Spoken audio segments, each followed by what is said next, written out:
I'm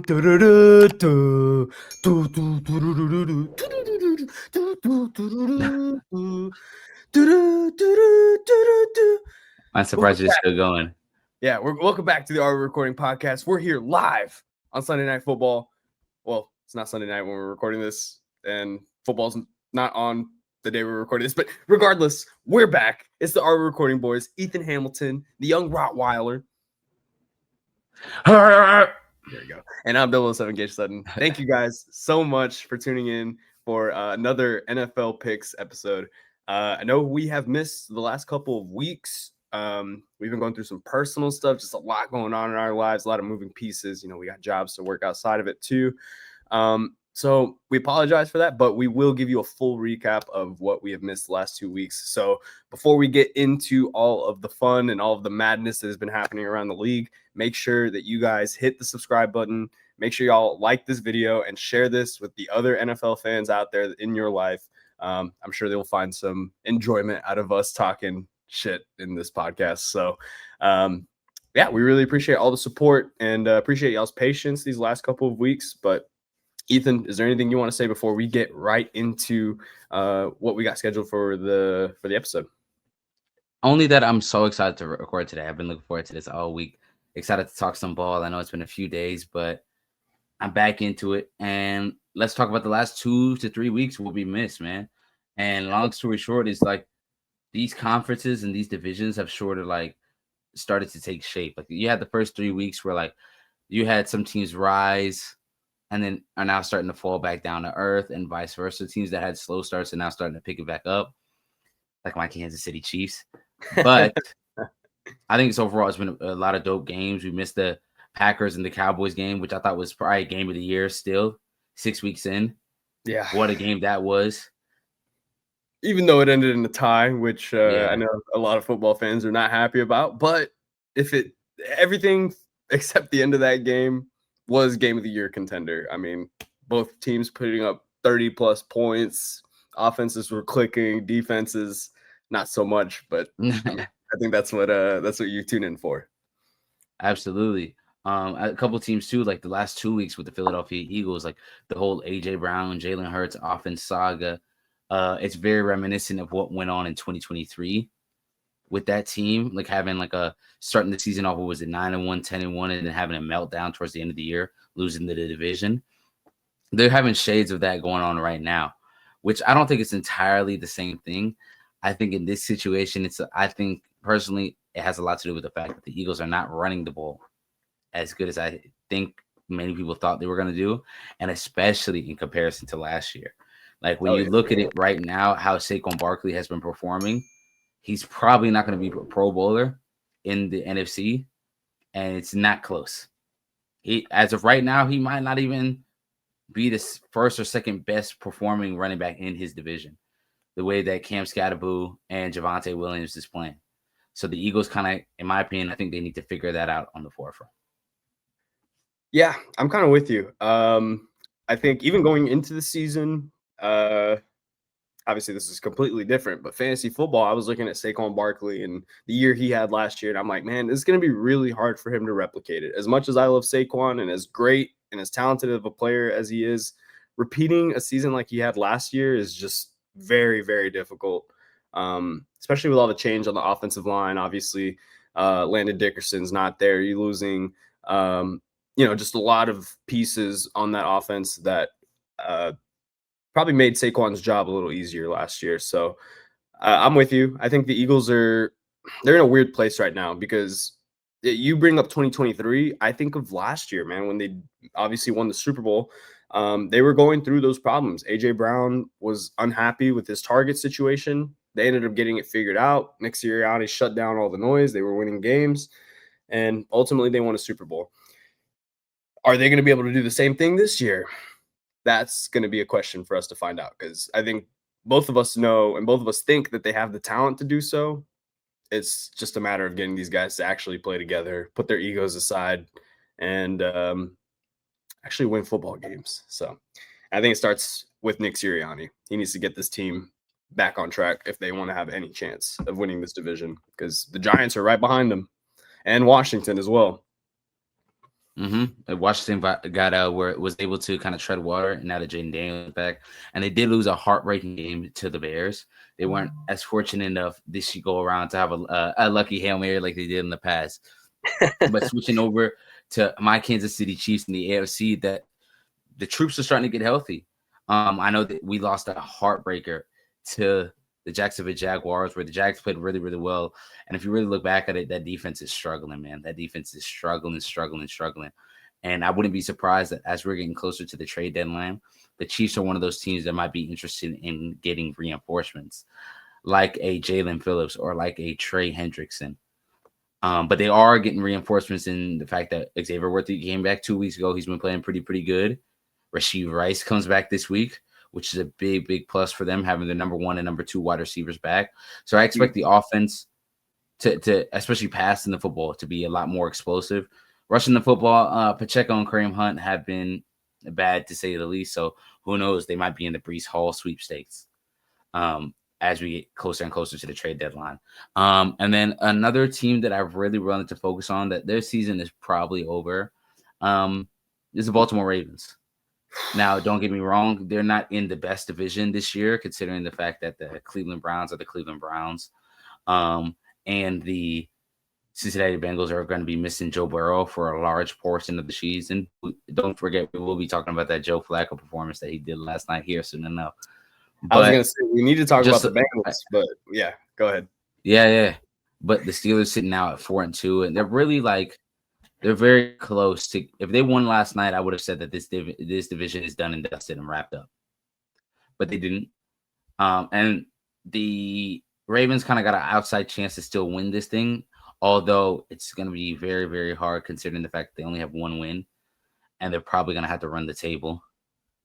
Their schedule, they could definitely do it because they're not really playing nobody of really any significance compared to what they were doing earlier in the year, considering that they're playing the Bears, the Vikings, the Dolphins, the Browns, the Bengals, and the Jets.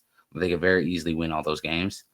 But it just depends if it's worth it. If you're the Ravens, you bring Lamar back to just try to get a playoff push and maybe win 1 playoff game, or do you kind of just wrap it up? Give Lamar a few more weeks to rest, kind of just wrap this season up and get a high draft pick and really shoot for next season. And if I'm the Ravens front office, I'm kind of shooting for that. Yeah, man, they're in a really weird position because you have Lamar, and obviously bringing back Lamar from injury would make a huge difference for this offense, get them back to being what what we expected from them. And I don't even think Tyler Huntley played that bad this last week. Cooper Rush was terrible, but more importantly, the defense is what's concerning me about Baltimore, bro. Yes, all of the injuries have added up, but Baltimore has just not looked like the same unit that we expect from a John Harbaugh-led team. Like, it's not doing what we need for the Ravens defense to make a deep push. So that concerns me. Even if Lamar comes back, like you talk about the strength of their schedule, like, yeah, again, in looking at it on paper, the Ravens probably have a better roster than all of these teams, but are they going to be able to put it together? Is their defense going to live up to the expectations? I don't think so. The way they've been playing this year, I'm kind of with you, E, where it's going to be very tough for the Ravens to win their division, if it's even possible at this point. They're going to have to depend on Lamar going on some sort of historic run and them sneaking into the wild card, which is going to be very tough because I want to talk about the Cincinnati Bengals and talk about losing your starting quarterback and finding a way to tread water. I want to give them a little bit of props because, Joe Burrow goes down and it's basically all hell is open in Cincinnati. You just pay him, you pay Jamar, you pay T. Higgins, and, you have the whole Hendrickson saga in the offseason. Just things were not looking good for the Bengals for the first couple weeks of the season. And now they trade for Joe Flacco, and after a tough loss against Green Bay last week, they bounced back to get to 3-4 on Thursday Night Football against a tough Pittsburgh Steelers team. And I think the Bengals are treading water, man. They're in a much better position than the Ravens are for when Joe Burrow comes back, especially the way Joe Flacco played on Thursday night. And if their defense can just make a couple of plays like they did against Pittsburgh, I think Cincinnati will have a chance at controlling their own playoff destiny later in the season once Joey B comes back. And hey, shout out to the receivers. Obviously, T. Higgins, Jamar Chase, but Andre Yosivas made some crazy plays too for Joe Flacco on Thursday night. So, yeah, a lot of credit to the Bengals for sticking in there despite all of the bullshit they've put up with. They're kind of put themselves in, I'll say too. Yeah. I think you got to put that caveat. And even too, we talk about that performance last night. For all the talk that Jalen Ramsey, Slay, and Joey Porter had for that Cincinnati Bengals wide receiver group, they was getting tore up. Especially Ramsey. It feels like Jamar Chase wakes up every time he play. You got to play him because they stood no chance. What did he set the franchise record in yards per game last night? Bro, I have Jamar Chase. Not in the league that we're in, but I have Jamar Chase in one of my other fantasy leagues. He dropped 38. That's 18 receptions, a touchdown for 180 yards. That's he was hooping. He was hooping. So, I mean, shout out to them. You're absolutely right. They are trading water. They are making themselves and putting themselves in a really great spot for when Joe Burrow comes back later in the year. We'll see if it'll be too late or not. But I say that to say that this Bengals team, they needed that win. And if I'm the Steelers, maybe we kind of look. We've been looking at the Steelers 4-1. Now they're at 4-2, a little faulty because they really haven't played anybody. They've been out yardage gained a lot through a lot of the games that they've won this season. And you want to say it's luck, you want to say it's this and that. They still got the dubs, right? I sold on them being contenders in the AFC, not one bit. I think they're one game and out in the AFC. I think this is the year though that I don't think this is the year that Tomlin loses his regular season record, but I also don't think this is the year that he's going to win his break his playoff drought win record as well. So they got a lot of stuff. I will say, I think with Aaron Rodgers, they have a better chance than they've had in previous years to break that record. Absolutely. There's a ceiling to this team. It is fun to watch Aaron Rodgers sling it at 40 years old. Bro, he was hooping last night. I could credit what credit's due. He was hooping last night. DK played great. That Fryer move. Yeah, I was gonna say that DJ Turner interception was just kind of crazy too, where he threw it right to DK and DJ just fucking snagged it from him. Like if it weren't for that other interception, Aaron Rodgers would have been 4 touchdowns, 1 interception on the night, 200 yards passing or 250 yards passing. Like he had a great game. Besides that one, I'm not gonna blame on him too much. That's more so on DK. Like you got to hold. The first one was rough though. He just completely threw it into double coverage. But I think you live with that sometimes if you're a Steelers fan. And funny stat, Mike Tomlin falls to 0-9 on Thursday night against AFC North opponents. Thank you for that. I will be using that for betting. Yeah, there you go. Thank you, good sir. Thank you, good sir. It was a great game. The Unk Bowl was great. You saw Flacco even turn back the clock. He was talking about after the game. Talk about it's great to play with guys like Higgins and Chase because if you can't throw to them open, what are you doing in this league? Because all they do is get open. So it kind of makes it a lot easier for me. And I think with Flacco, he's always good. Even at the age that he is, he's good for 1 or 2 games like this a year. Nothing crazy, but he's able to turn back the clock a little bit and really show like that he still has somewhat left in him. Now, is he starting level anymore? No. Like consistently? No. But I mean, it ended up being a good trade for them. I would just laugh at Mike Tomlin damn near cussing out the Browns GM for trading Joe Flacco to the Bengals the week that he got to play him. Talk about if that's what you're doing, then maybe you know something that I don't. And I'm with him 100%. The way the Browns have handled that whole QB situation between Kenny Pickett, Joe Flacco, trading both of them away, and it's not even we're not even at the halfway mark of the season, and wasting reps on them this offseason, not giving any to Shador or Dylan Gabriel. And now it's looking like Bailey Zappi's going to start over Shador. It's a whole mess is what the fuck it is going on in Cleveland. Yeah. They Cleveland Browns are still a mess. That's one thing that we can look at the last 2 weeks and say, at least some things do change or do stay the same. I want to talk about a team too before we get into the last week of our picks and into this week's picks. I just want to talk about another couple of teams that I feel like have surprised me, and That starts with the New England Patriots. The New England Patriots are 4-2. Yes, you heard me right. They are 4-2 and are currently number 1 in the Talk AFC about East, ahead of the talk, Buffalo Bills. talk about it. Talk about it. And the way it's looking right now, the way the Patriots are playing, this might kind of stay the trend because their schedule looks pretty easy moving forward. They play the Titans this week, the Browns, the Falcons, the Bucks, the Jets, and then the Bengals for the next 4 weeks, 5 weeks. Those are all very winnable games for New England, especially the way Drake May has been playing. The defense has been a completely different unit since Christian Gonzalez came back. And I'd be scared of the Patriots, man. They're well coached now. And they're going to give Buffalo a run for their money in that division. Do I think they're actually Super Bowl ready? I don't think so. But No, I they don't got a think lot so. of time to prove me wrong. So No, Drake May definitely seems like he's taking the leap. Stephon Diggs is healthy and proven that he still has juice left as a number 1 wide receiver. Now, do I know at all what they're doing as far as the running back situation with TreVeyon Henderson, Ramondre Stevenson, and Brian Robinson? Not at all. I know I got TreVeyon Henderson, and it's blowing my mind what the hell they're doing back there. But unbelievable. they do have they definitely exceeding expectations, I'd like to say, early in the year. And same thing with the Bills. A little bit on the opposite direction. I think we might have looked at the Bills a little funny starting the year, that big win against the Ravens. They haven't beaten anybody. If you really think about it. If you really, really think about it, like the way I feel about the Eagles is how I'm feeling about the Bills in the AFC. Like they beat the Ravens that we now know are a pretty bad team. They beat the Jets, probably the worst team in the NFL. They beat the Dolphins, probably the second worst team in the NFL. They beat the Saints, probably the 4th worst team in the NFL. Lost to the Patriots and lost to the Falcons. I still don't know what the Bills are.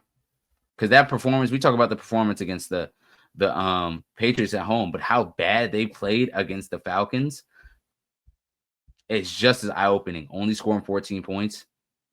Drake London and Bijan going absolutely nuts. Like, there is seriously questions about that team. They're definitely on for our watch for sure. Yeah. I think offensively, man, they're just having so many problems because I feel like we knew that this was going to come back to bite them in the ass at some point, not having an elite number 1 target. And especially when Dalton Kincaid's out on Thursday night, that just limits your options and limits the way that you can distribute the ball for Josh Allen because you don't really have a deep threat on that team, bro. Like you really don't. You just think about it. You have Curtis Samuel, you have Kincaid, you've got fucking what's his name too? James Cook. Yeah, James Cook and Keon Coleman. Yeah. See, I mean, like these are all good players, but they're not the kind of players that you need. I think they need someone who can really stretch the field, someone who can get open down the field because who they have now is cool, like for the intermediate stuff that they like to run, but when they get down in games like they did against Atlanta, they just didn't really have any options because the run game wasn't working and they weren't going to dink and dunk them to death. Not the way the Falcons were playing defense. So, Absolutely agree. Yeah, but Buffalo's got some soul searching to do. I want to talk about another team that's disappointed me, and this could be the last one, E, because I think this is kind of a big storyline too. I think the Cardinals have really, really upset me because I've always been a big Kyler supporter, and I've been behind him, but the Cardinals just look rough, dude. Obviously missing Kyler last week. He took off the week before to well, he said he had an injury, but the streets say that Battlefield 6 came out. So that's why he's moving like how he is. Yeah. So that's why we're hearing that Kyler's not playing. But overall, man, the Cardinals are really going to have to look at what's going on with this team and start to make decisions about what's the future and does it involve Kyler Murray? Because I think the defense, all things considered, has played okay. They don't really have a ton of talent back there, but the Cardinals are staying in games. They're just not winning. They're not able to finish close them out at all. And that starts with Kyler, I think, because that's been the consistency. That's the one consistent thing that's been there since he's been there, is that they can't finish games. And that's shit. We can even go back to the year that they made the playoffs and had that amazing season. They won like 12, 13 games. And meltdown against the Rams. Yeah, bro. And then got their ass kicked in the first round. So it's like the Cardinals, granted, they play in a very tough division. They got to get something figured out, man. And they got to start making some decisions soon about their future. I absolutely agree. I absolutely agree. Between Gannon and Kyler, one of them is probably going to end up out of there by the end of the season. So, and I think Gannon's this is his second year, bro. And you can't really pin all of this on him. I think, at some point we have to look at what Kyler has given to this team. And again, that hurts to say. I'm a big Kyler supporter. I've always wanted to see him succeed in Arizona, but it's looking like it might be a change of scenery for Kyler coming soon. And it might not be bad for him. I think he might just need to get somewhere else. I'm right there with you. Not called Cleveland or New York, but I'm absolutely there with you. Well, that's going to be it for us recapping the last 2 to 3 weeks, including Thursday Night Football. Next up, let's do a quick recap of our NFL picks record since we last did our picks for week 4. I ended up going 8-7 during week 4. Not the greatest. I counted the Packers and Cowboys game as like an L because neither one of us predicted a draw. So I'm going to count that as an L for at least me, because I did pick the Packers to win. But besides that, I think the biggest game that I'm proud that I got right was the what's it called? The Bills win early. And the one that I'm probably the most mad about that I got wrong was definitely the Niners game. Definitely the Niners game. And I know that was a few weeks back, but as far as the Bills game, that them handling the Saints, even though it was looking close for a while, but they handled their business. And then as far as the Niners game, it was a tight affair that really had no business to be in like that, and it was them against the Jacksonville Jaguars. Yeah, that was an interesting one for sure. I picked Jacksonville that week, so I was pretty excited about that. But I think we had pretty much the same record. I went 8-7-1. You count it. We gotta count the tie as an L. We're just counting that as an L, so I'm 8-8 then. Yeah, we gotta go 8-8. So your record is now 44-20. Yeah, 44-20. And mine one is 37-27. Okay. All right. So I'm still in the lead. Thank goodness, because I thought this week 4 disaster class from me was gonna come back to bite me in the ass. But I think it was just a weird week. Obviously, we both walk away with 8-8 records. So I think that says more about just the week of football we had rather than our ball knowledge. So I'm right there with you. Well, while we're doing that, let's quickly then now move on to our picks for week 7 this week. I could start us off so we can breeze through these. So as far as Steelers and Bengals, I did have the Steelers going into this game. Me too. Even with Joe Flacco. So I'm going to give myself an L for that one already, just starting out. And then after that, you got the Rams at the Jags, which I think is going to be, might be the 8:30 game. I'm pretty sure they're playing in London. Yep. Jags are good across the pond, but the Rams, I think, are one of the better teams in the NFC. Without Puka, probably. He went out in last week's game. So I don't think he's playing this week. I'm gonna go Jags. Go Jags. I think they start to put it together. They already got the big win against the Chiefs. I like that for them. They sit at 4-2, probably gonna win the division. Had a bad loss against Seattle, where Jason went crazy. The offense wasn't able to move the ball. I already know this pick's gonna bite me in the ass, but I'm gonna go with the Jags this week. Yeah, man, this is tough because I feel like I normally would trail you on this and say that I like the Jags in London. Yeah. I don't know. There's something about this Rams team that's keeping me from picking against them. Like, no, I get it. The smart decision is probably for me to pick the Rams. Yeah, I'm going to take the Rams this week. Even though, again, no Puka, I just still think they're a better football team than Jacksonville. And even though Jacksonville will have the advantage playing in London, I just like what the Rams are doing. So I'll give them the benefit of the doubt here. We got Panthers at Jets. Panthers came off a big dub against the Cowboys where Rico Dowdle backed up his talk and ran all over him.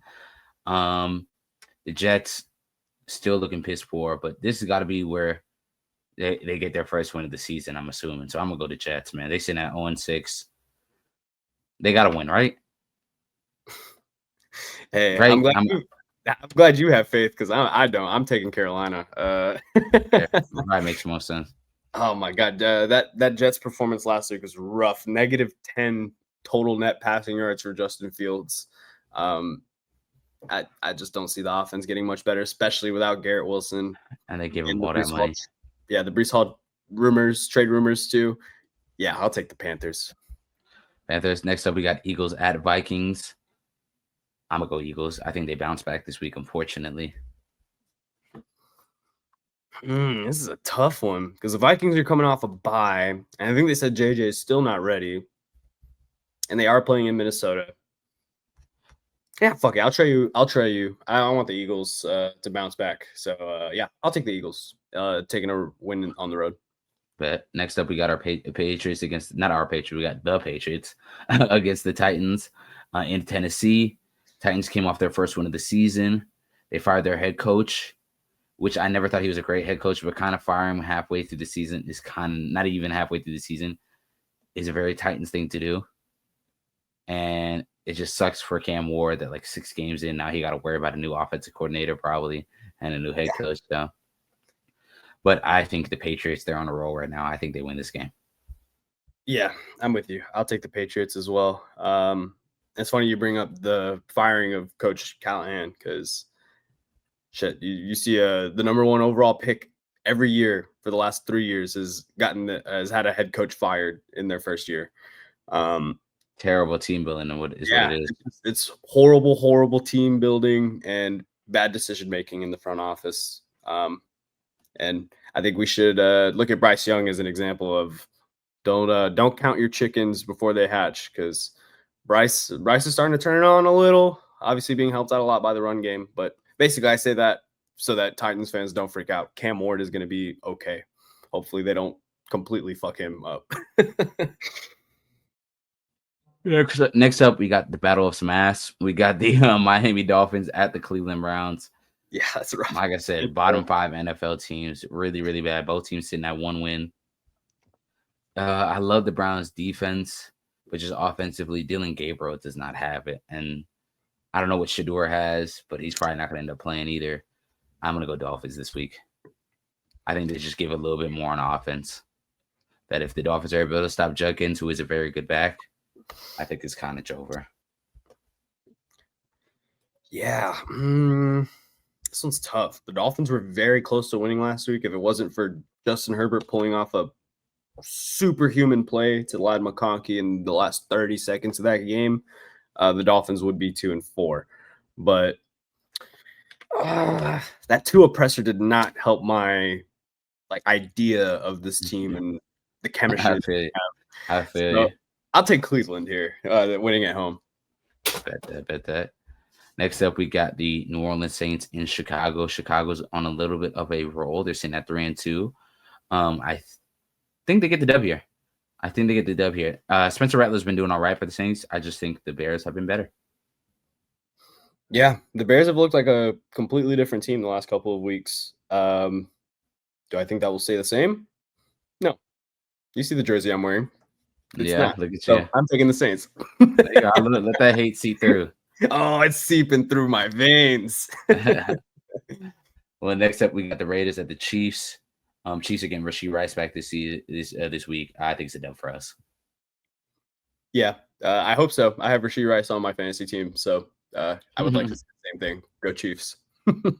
Next up, we got one of a great matchup between the 5-1 Indianapolis Colts against the Los Angeles Chargers. Daniel Jones has been playing great. That Colts defense has been playing amazing.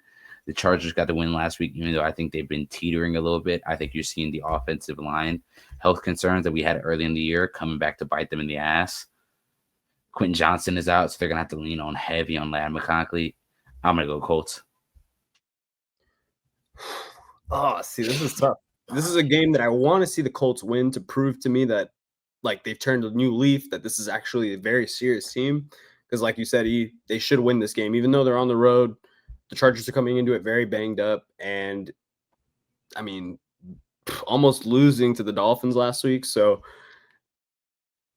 I'm going to take the Colts as well, and I'm putting the bet that they will stamp themselves as the favorite in the AFC South and possibly I don't want to say Super Bowl contender with Danny Derps as your quarterback, but Indiana Jones, on the other hand, might be Super Bowl bound. So you got to keep an eye on that. Maybe. Next up, we are going to have another 3:00 game. We're going to have the Giants at the Broncos. And I know there's been a lot of social media shit between these two teams, especially what's his name? Not Brian Burns, Nick Bonito and the New York Giants, especially when it comes to his opinions of Jackson Dart. I think the Broncos are going to back up their talk. I think that defense is incredible. And I think it's going to be a really, really big test for that rookie duo of Jackson Dart and Cam Scatterboo, especially with not really any great wide receivers. I'm a lean on the Broncos this week. I think they'll do just enough. Yeah, I don't know. There's a part of me that wants to ride with the Giants, man. They've looked very exciting the last couple of weeks. Shit, this is tough. Yeah, fuck it. I'll take the Giants as my upset of the week over the Broncos. Okay. Next up, we've got another 3:00 game. We got your Packers at the Cardinals. I think we're both in agreement here. I'm going to take the Packers. Yeah, I mean, we talked about the Cardinals. I think they're kind of a train wreck right now. Green Bay's starting to find a rhythm on offense, so I like the Packers. Next up, we got a division game between the Commanders against the Cowboys in Dallas, 3:00 game.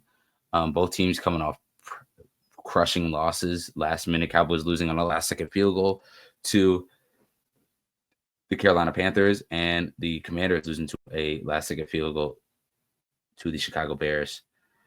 They're playing in Dallas. They just announced today that something happened with Trayvon Diggs in his house where he has like a concussion and he's missing this week.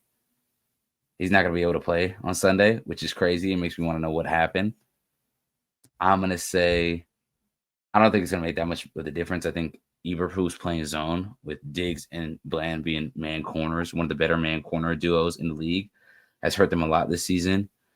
I think, though, the Cowboys probably got the best offense in football. They're getting CD back this week. They're playing at home.